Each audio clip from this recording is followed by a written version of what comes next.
नमस्कार, आप देख रहे हैं राष्ट्रपथ। मैं हूं आपके साथ अर्चना सिंह। चुनाव आयोग ने 5 राज्यों मध्य प्रदेश, छत्तीसगढ़, राजस्थान, तेलंगाना, मिजोरम में विधानसभा चुनाव की तारीखों का ऐलान कर दिया। मध्य प्रदेश में एक ही चरण में 17 नवंबर को मतदान होगा और मतगणना सभी राज्यों की एक साथ यानी 3 दिसंबर को होगी। मध्य प्रदेश में 5.6 करोड़ से ज्यादा मतदाता वोट डालेंगे, तय करेंगे कि मध्य प्रदेश में उन्हें भाजपा पर भरोसा है, शिवराज सिंह चौहान के काम पर मुहर लगाएंगे या फिर बदलाव के लिए कांग्रेस को मौका देंगे। मध्य प्रदेश के सियासी गणित के जरिए समझते हैं 2023 का चुनाव कांग्रेस बीजेपी के लिए किस दिशा में जाने वाला है। 2018 में विधानसभा चुनाव, मध्य प्रदेश विधानसभा चुनाव के नतीजे आए तो 15 साल बाद कांग्रेस ने मध्य प्रदेश में सरकार बनाई, कमलनाथ मुख्यमंत्री बने। हालांकि 15 साल बाद बहुत मुश्किल से आई कमलनाथ की सरकार सिर्फ 15 महीने ही चल सकी। 15 महीने बाद एक बार फिर से राज्य में बीजेपी की वापसी हो गई और शिवराज सिंह चौहान फिर से मुख्यमंत्री बने। मध्य प्रदेश का 2018 का चुनाव बेहद रोमांचक था। मध्य प्रदेश विधानसभा में 230 सदस्य हैं, बहुमत का आंकड़ा 116 है, लेकिन कांग्रेस को 2018 के चुनाव में बहुमत से 2 कम सीटें यानी 114 सीटें मिली, भाजपा को 109 सीटें मिली, जबकि परसेंटेज में बीजेपी कांग्रेस से आगे थी। थोड़ा सा ही फर्क था, लेकिन बीजेपी को ज्यादा वोट मिले थे कांग्रेस से।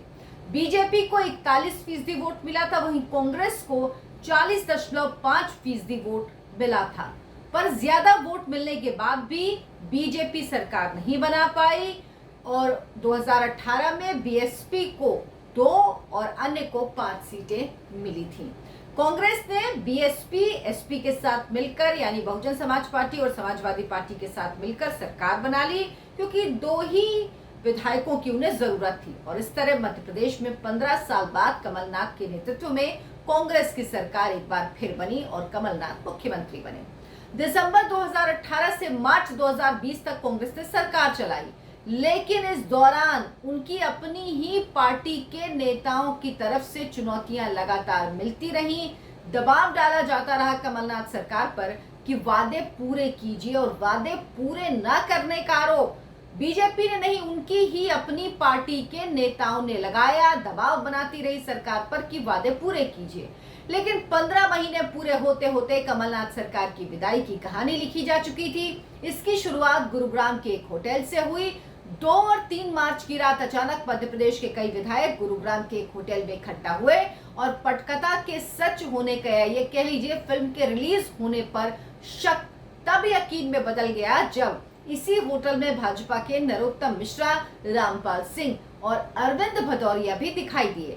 डैमेज कंट्रोल का जिम्मा दिग्विजय सिंह को सौंपा गया, उनके मंत्रियों को सौंपा गया और इस कोशिश को अंजाम तक पहुंचाने की जिम्मेदारी जो नेता हैं जीतू पटवारी मध्य प्रदेश कांग्रेस के, उनको और दिग्विजय सिंह के बेटे जयवर्धन सिंह को दी गई। उन दोनों के कंधों पर यह जिम्मेदारी दी गई। ये दोनों उसी होटल में पहुंचे जहां ये विधायक रुके हुए थे। 2 घंटे का लंबा ड्रामा चला। उसके बाद रमाबाई और 3 कांग्रेस विधायकों को लेकर ये दोनों वापस लौट आए। 5 मार्च 2020 को मध्य प्रदेश के सियासी ड्रामे का केंद्र बेंगलुरु रहा, यानी गुड़गांव के बाद बेंगलुरु। 2 हफ्ते के अंदर वहां बागी विधायकों की संख्या बढ़ते बढ़ते 22 हो गई। इस बीच 10 मार्च 2020 को कांग्रेस के नेता ज्योतिरादित्य सिंधिया, उस वक्त कांग्रेस में थे ज्योतिरादित्य सिंधिया, अचानक प्रधानमंत्री नरेंद्र मोदी और गृह मंत्री अमित शाह से मुलाकात करते हैं। इस मुलाकात के बाद वो कांग्रेस पार्टी से इस्तीफा दे देते हैं सभी पदों से और 11 मार्च को सिंधिया ने बीजेपी का दामन थाम लिया इस मुलाकात के बाद। लेकिन राज्य की सियासी पटक यहाँ नहीं रुकी। मामला सुप्रीम कोर्ट पहुंचा। मध्य प्रदेश में फ्लोर टेस्ट के लिए बीजेपी और कांग्रेस दोनों पार्टियों ने सुप्रीम कोर्ट का दरवाजा खटखटाया। 19 मार्च को कोर्ट ने आदेश दिया कि मध्य प्रदेश विधानसभा में फ्लोर टेस्ट 20 मार्च 2020 की शाम 5 बजे तक हो जाना चाहिए। लेकिन कमलनाथ ने फ्लोर टेस्ट से पहले ही अपनी हार मान ली। 20 मार्च को दोपहर 1 बजे उन्होंने प्रेस कॉन्फ्रेंस की और मुख्यमंत्री पद से इस्तीफा दे दिया। 21 मार्च को 22 विधायकों ने इस्तीफा दिया और बीजेपी में शामिल हो गए। इसके बाद 23 मार्च 2020 को शिवराज सिंह चौहान ने एक बार फिर मध्य प्रदेश के मुख्यमंत्री पद की शपथ ली। कांग्रेस की सरकार गिरने के बाद भी 23 जुलाई 2020 को कांग्रेस के 3 विधायकों ने पार्टी को अलविदा कह दिया और बीजेपी के साथ चले गए। इसके बाद जो 28 सीटें खाली हुई थी, 25 सीटें विधायकों के जाने से और 3 सीटें विधायकों के ना रहने से, उनकी मृत्यु से उन पर उपचुनाव हुए और इस उपचुनाव में 28 में से 19 सीटें बीजेपी ने जीती, 9 सीटों पर कांग्रेस को जीत हासिल हुई।